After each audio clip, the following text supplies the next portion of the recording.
কাজ নেই, অভাব অনটনের সংসার। বাড়ির একমাত্র রোজগারের সদস্য বাবাও বর্তমানে অসুস্থ।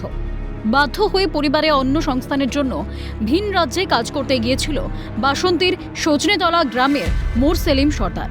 কিন্তু মহারাষ্ট্রে পাথর কাটার কাজ করতে গিয়েই হলো বিপত্তি।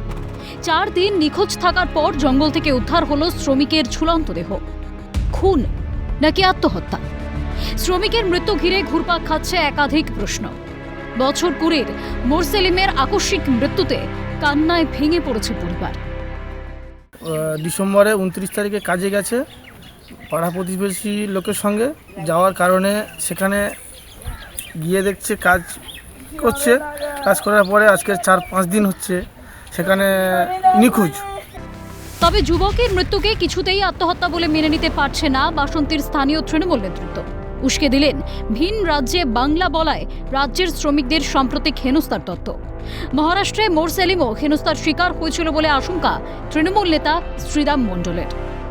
বিজেপি শাসিত মহারাষ্ট্রে বাংলায় কথা বলার জন্য আর বিশেষ করে ওদের মুসলিম মানুষ মহারাষ্ট্রে এর আগেও বহু ঘটনা ঘটেছে এবং আমরা আশঙ্কা করছি যে ওকে মেরে ঝুলিয়ে দিয়েছে। 20-21 বছর বয়সের ছেলে, পেটের দায়ে মা বাবার অসুবিধার জন্য খাটতে গেছে, সে কোনো রকম আত্মহত্যা করতে পারে না।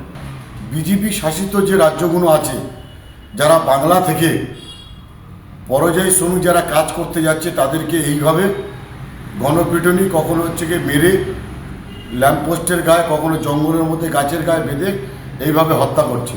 যারা এইভাবে নৃশংসভাবে হত্যা করে গাছে ঝুলিয়ে দিয়েছে তাদের বিরুদ্ধে যাতে অ্যাকশান নেয়, তার জন্য আমরা দলের কাছে, বাসন্তী তৃণমূল কংগ্রেসের পক্ষ থেকে আমরা দলের কাছে আবেদন করব। যদিও তৃণমূলের অভিযোগকে মান্যতা দিলেন না স্থানীয় বিজেপি নেতা সঞ্জয় নায়েক। বললেন, বাঙালি সংখ্যালঘু শ্রমিকের মৃত্যু নিয়ে রাজনীতি করছে তৃণমূল। বিজেপি নেতার অভিযোগ, বাংলায় কর্মসংস্থান নেই বলেই ভিন রাজ্যে কাজের সন্ধানে যেতে হচ্ছে। এই মৃত্যুর জন্য দায়ী তৃণমূল। সারা ভারতবর্ষে এই পশ্চিমবঙ্গের থেকে সবচেয়ে বেশি পরিযায়ী শ্রমিক বিভিন্ন রাজ্যে তারা কাজ করছে। কেন আজকের এই মৃত্যুর জন্য সম্পূর্ণ তৃণমূল দায়ী?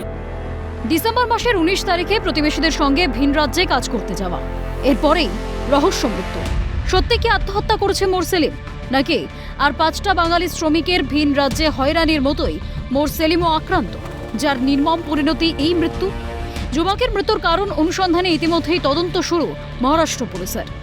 হরিপদ মণ্ডলের রিপোর্ট, ক্যালকাটা নিউজ।